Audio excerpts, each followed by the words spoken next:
Hey everybody, I'm Christina Payne and this is For the Love of Sports. Today I'll be joined by the Executive Vice President of Operations for my favorite basketball team, the Golden State Warriors.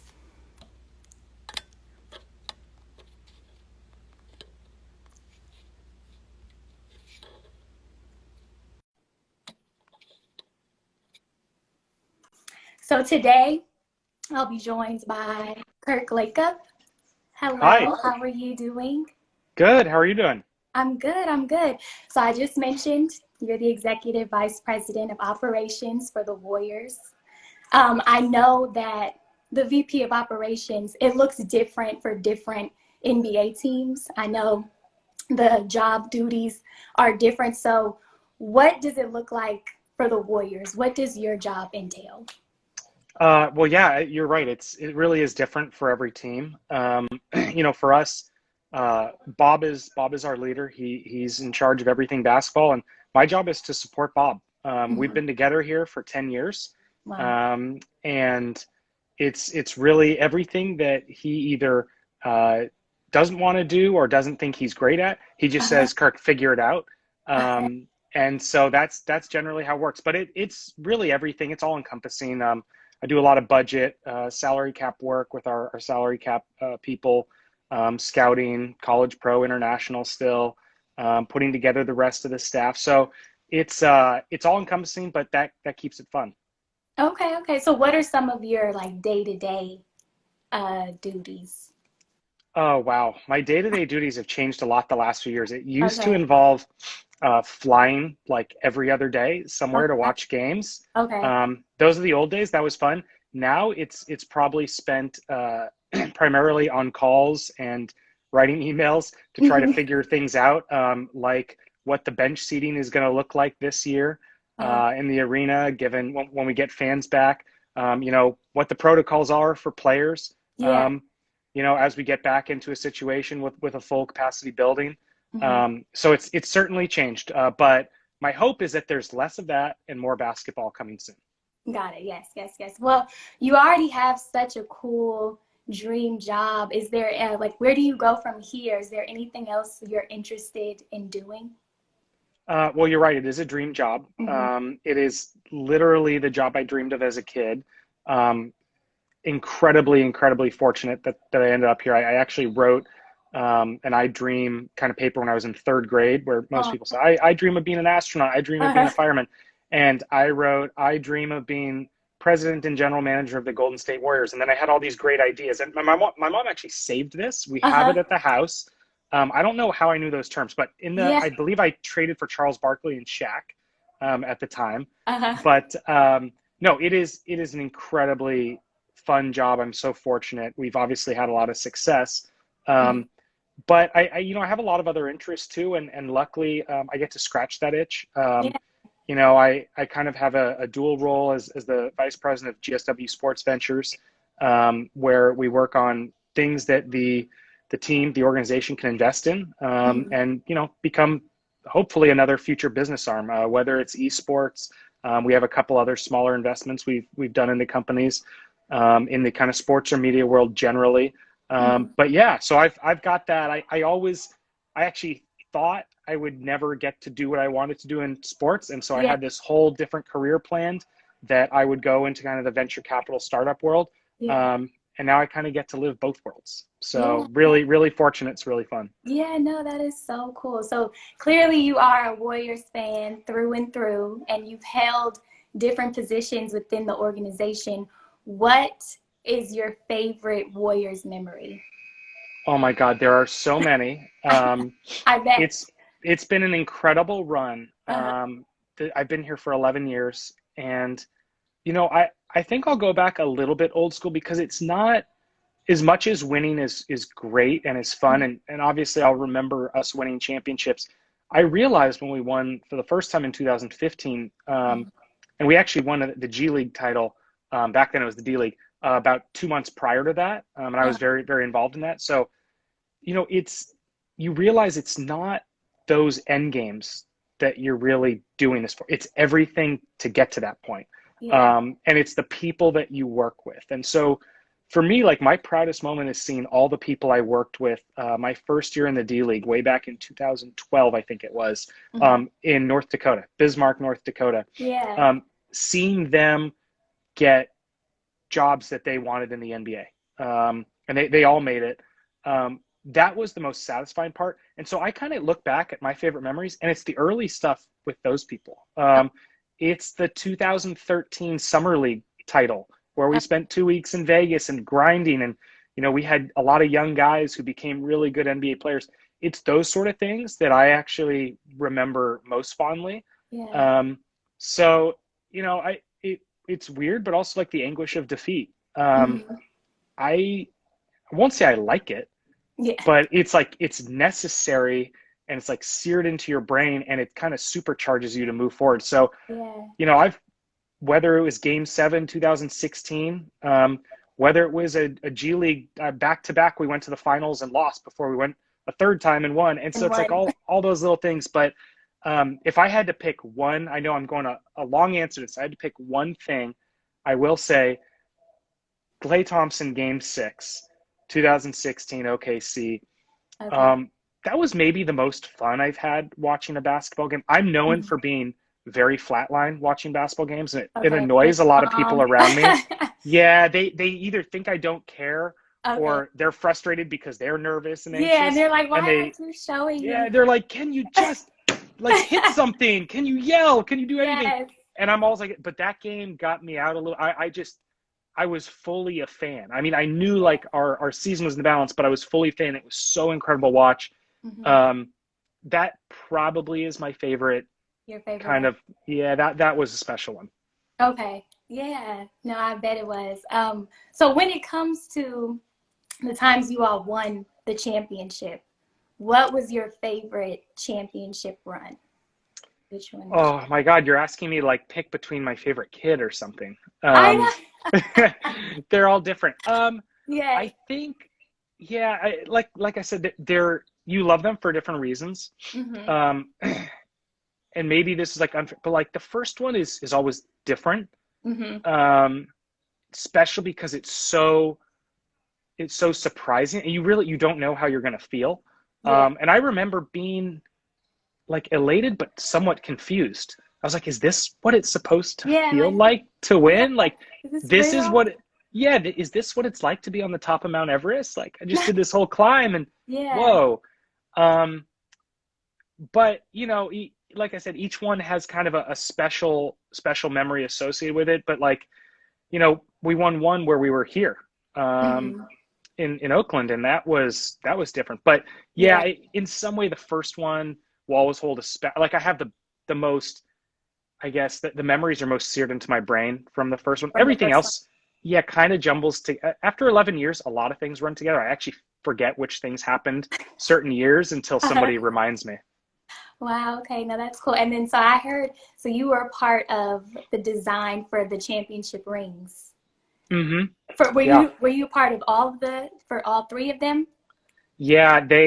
I kind of became the ring guy. I'm not sure if that's a good thing or a bad thing, and I've been joking with Jason and Beverly Hills, who ended up doing our rings. Uh-huh. They've been joking that I should go into jewelry. Like that's my true passion.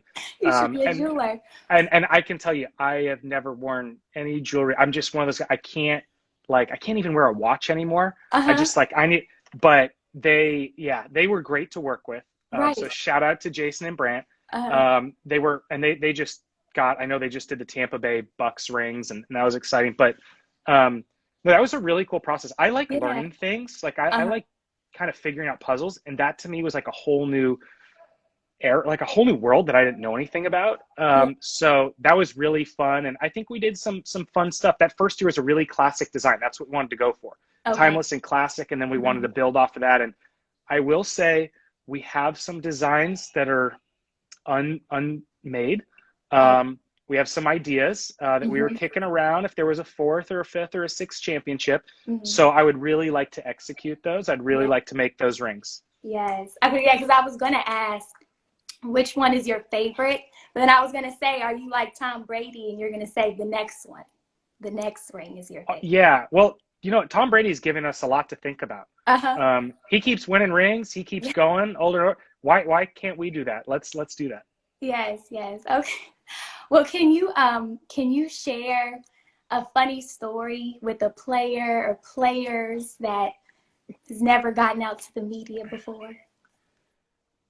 Well, I feel like almost by default this is going to be a Clay story. Okay. Um, that's just the way it is. Uh, Everyone has great Clay stories, and they actually somebody wrote an article recently about kind of untold Clay stories, and I mm, did keep a few. mm, Um, and so a few of my close friends, family know some of these, but they're definitely not public. okay. Um, so I'll give you one. Clay, and I hope I'm not embarrassing him in any way, but he and I Hopefully go way back. not. Okay. Um, he once he called me and he goes, Kirk, I've got a problem. Um, the Dodgers are playing the Giants. My brother Trace is his brother Trace was on the Dodgers at the time, Okay. and he said I told everyone I would take them to the game at what was then I think AT&T Park, Hmm. and he goes and I kind of forgot, and I was like, okay, Okay. well when is the game? And he's like it's like tomorrow or the day after, and I was like, Uh-huh. all right, well like I'm sure we can get you to like we'll figure something out. He goes, Yeah. yeah, but like I don't know, like, how do I buy a suite? And I was like, Clay, I got you. I'll set it all up. All you got to do is pay for it. No Uh-huh. problem. And so we kind of went back and forth. He picked out a suite, and I gave, I said, okay, you got to give them your credit card info. And he's like, I lost my credit card. And I was like, all right, I Okay. don't really know what to do about it. You got to pay Yeah. for it. And he just goes in class, he's like, hey, can you just cover me, man?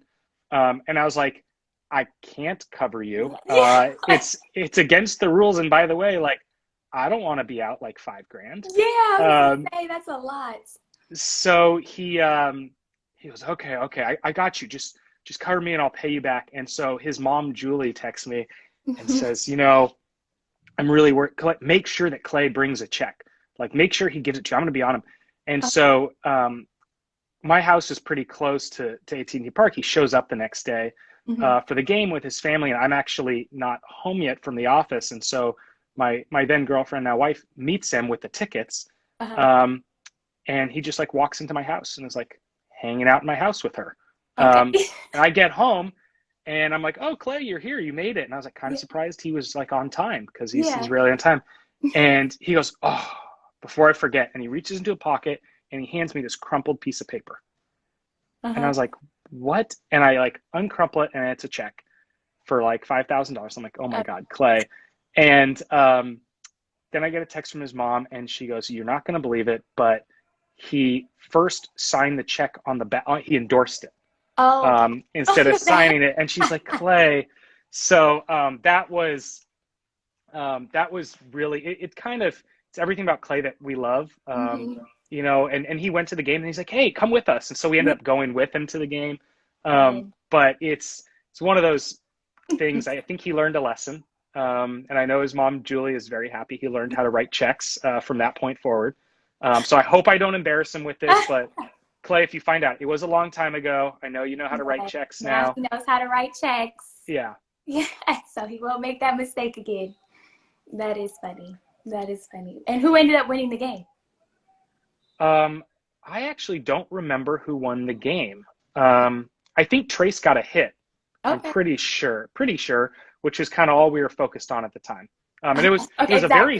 That's all that matters. Very split Giants Dodgers because Clay's family's from LA, so it Right. was yeah, it was very split. Yeah. So good, good. So I know the Warriors and the players are big about giving back to the community. And I know you are as well. I know that on occasion you go and play at San Quentin. How did you get involved with that? I've been involved in it's Christian sports ministry program. Okay. I'm actually Jewish, so it's like a little funny that I got involved with this, but it started about 10 years ago. A really good friend of mine. Oh my God! And I see my guy Ant is on IG Live here. I'm gonna give him a shout out here in a Oh, second. go ahead. So yeah, it started about 10 years ago. A really good friend of mine from college Mhm. uh, was working at a bank, and he got invited by someone at the desk next to him to go play in this program. Mhm. And he said, "Hey, I've got another friend, Kurt. Can he come?" And so the answer was, "Yeah, sure." So I ended up going. The It's kind of one of this crazy things, but the friend of mine who I ended up making ended up being one of my best friends and later my roommate. Oh, His now father-in-law at the time was not actually the one who helped start the program. oh, okay. Um, Yeah. yeah, so we ended up becoming really good friends. We basically met in prison and became really good friends. Yeah. But I was just right away drawn to. It was so much fun for me. I'm a basketball junkie, and so it was so Mhm. much fun to play basketball and meet people. And Mhm. one of the guys I met early on is Ant, and I see him here in the comments, Anthony Emmons. Um, and I think one of the things I've enjoyed most playing there for 10 years, we brought a big Warriors game there every year that's been talked about. There was even um, a really good documentary called Cue Ball that was done Mhm. about kind of all of this. Mhm. Um, but you meet people that are just so Yeah. different from yourself and so interesting. And Ant, I met there. I think it was Ant. You got to be 9 or 10 years ago when I met you, and I give him a shout out because he's had a long road and he's actually out Oh, now, and actually I'm hoping to see him at a Warriors game. He's going to be working here oh, um, nice. on game days. Hmm. But you hear people's stories, and everybody comes from a really different background, Yeah. and that affects you a Yeah. lot. I mean, I came from a really privileged background, and Hmm. I was not put in the position that a lot of these people were. Hmm. Um, but you realize like that there's no difference between them and me, other than I was fortunate to grow up where I was. Yeah. Um, and so one thing can change your life in such a dramatic way. Hmm. So I love those guys. Like I said, I've made some great friends. We've had some great basketball games. I was in one early on. I was actually in prison the entire day. I played back-to-back games, and the first game went to triple overtime. Oh, wow. I think it was 163 to 158 or something Oh, my crazy. goodness. And by the second game, I basically went out for lunch for 30 minutes and came back. By the second game, I got calf cramps because we're playing Yeah. outdoors on the pavement. It was Yeah. like 85 degrees out there, but I will never forget that. It was so much fun, and we've had such great games. And a lot of our players have come in over the years: Draymond Green, Mo Spates, Kevin Durant, and Yeah. it's been a really life changing thing. But I always tell the guys at the end of the day, it's also a ton of fun for me. Yeah. Like so much basketball is such a great shared sort of thing. Hmm. So yeah, I can't wait to go back. I mentioned this to you earlier, but Yeah. it's been almost 2 years since I've been able to play. Hmm. So I really miss a lot of those guys, and it will be a different group now. Hmm. A lot of them have moved on, which I'm really happy about. But can't wait to get back in there, play basketball, meet some new people, see some of the people who I've known for a long time. No, I think that's a very beautiful thing. And then I saw Ann's comment. He said, "You all change lives." And you clearly do. And I was going to ask, like, do you see some kind of like reform for jobs when those people get out, like possibly with the Warriors? Yeah. I mean, we hope so. Ants obviously, Yeah. he went through our whole process with HR, and credit to him for doing everything that was asked of him. And it's not easy to join back Yeah. in a community that you haven't been a part of for a long time. But Hmm. we think it's really important to help people from all walks of life who have different stories. And I don't know if you or any of the people watching here saw, we actually had a guest. Call him sort of more of an MC. He was technically a PA guy for the game, Yeah. Yeah. but we had a guest last year, and it was an incredible experience. Um, yeah, that was so much fun because I he has called all of our games in San Quentin over the years, and we Oh. all have he gives us all nicknames, and it is so much fun. Some of the nicknames are really good. Some people get stuck with something early on, but yeah, it's great. So I hope as more and more people are able to rebound and figure things out in their life, that we can be a small part of that. But I hope community as a whole is here to make sure people don't relapse, have something else happen, end up Yeah. back in prison. Yeah. Yeah. Well, that is beautiful. So yeah, so this upcoming season, you all will be at the Chase Center with fans, Yes. right? The fans are welcome. Yes. Okay, Oh yeah. So yeah. Oh this yeah. is We're the so excited. I know. So this is very exciting. First season with fans. So of course, though, we can't forget about the Oracle or the Roracle, as we used to, as people called it. How has moving impacted the team, in your opinion? It's actually hard to say because we've barely gotten started here. Yeah. First of all, I want to start, as you mentioned, Oracle. That's what I grew up with. Mm-hmm. I since I was a little kid, I went to Oracle and had incredible memories there. I mean, incredibly formative basketball memories. Yeah. I will say my favorite player when I first started going to games was Mr. Keith Jennings, um, who was not on the team for a long time. I think it was only maybe a season and a half, 2 seasons, but he was the point guard, and that actually played a huge role for me growing up as a basketball fan. Um, and I loved I was able to go to the All-Star game in 2000. I was at a couple of the We Believe games. I Mm-hmm. think one against Dallas. I actually was there for Barron's dunk over Kirilenko, and I maintain to this day it screwed up my hearing um, because it was the loudest moment of my, and it just got louder and louder and louder, and you're looking around and you can't even hear the people next to you. So I loved Oracle. We had some amazing memories. Yeah. Chase Center is spectacular. In the few It is beautiful. times where we've had fans, Mm-hmm. that same energy is absolutely here. We just, got off to such a rough start. No Clay yet. Yeah. I will tell you that's going to be an all-time moment Yeah. when Clay steps on the floor. Yeah. But we barely had Steph that first year. Mm-hmm. And the second year, no fans. But we had fans for the last couple games of the season, last season. Mm-hmm. And the last one, I think there were 8,000 roughly. So, not even 50% full. And boy, did it feel full. I mean, it was like, that is really the happiest I've been at a basketball game in a long time because it just brought so much joy to remember what it's like. And the players, they could feel it too. And I think fans, they need that. The reason we go to sports is like that community feel. Yeah. So yeah, I can't wait to see this next year. I love, the Warriors fan base. Dub Nation is just something so special. And I've always told people I may work for the team. I may have a lot of involvement through my family. At the end of the day, I am a fan of the team. Yeah. Always have been a fan. And Yeah. it matters just as much to me as anybody out there. Yes. Well, I might be biased, but I do think the Warriors have the best fan base. Yeah. Definitely. No, but it's clear, you are very passionate about basketball. It's what you do for work. What was your first introduction to basketball? Oh, it's kind of I'll try to keep it somewhat short.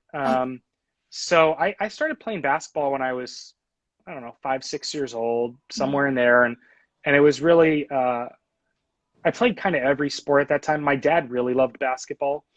I think that shouldn't come as a surprise to most people. And he really wanted me to be really good, I think. He half jokingly, and I really say it's only half a joke, Yeah. asks me all the time in front of other people why I couldn't have been Steph Curry. He just doesn't, he was like, you guys are roughly the same size. I don't get it. I mean, if he can do it, why couldn't you figure it out? And that was an interesting way to grow up. He actually coached me when I was younger. Okay. And he was a really good coach. And then he stepped away coaching as I got older, which is probably a good thing for everybody, including his own sanity. But my kind of transformative experience, and I actually wrote a college essay about this. And so those who know the story are probably rolling their eyes. If my wife sees it, she will definitely, she's like, I've heard this story way too many times. My mom, the same.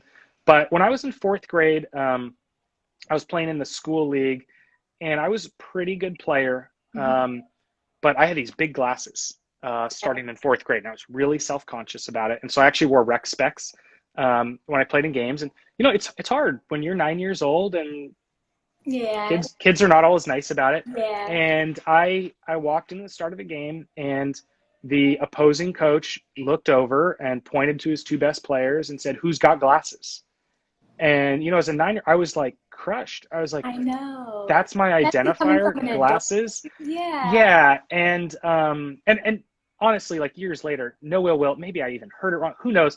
Sure, the story's warped mine, but I kind of, it like set off an internal fire for me. And that was my probably first real competitive experience. Okay. Um, and we beat a team who was the best team in my, small town and hadn't Mm-hmm. lost in like, 2 years of kids basketball. Mm-hmm. But it really like lit a fire in me that I think still burns really, Yeah. really hot. Yeah. I love competition. And it really spawned from that moment. Um, and, for me, it was a little bit of like revenge, like, who are you to call this kid glasses? And Yeah. I'll show you what glass can do. So that's where I really, I think, fell in love with basketball. And then over time, I'm a bit of a numbers guy. Okay. Um, and when I was younger, I went, my dad took me to the Final Four with a bunch of his friends.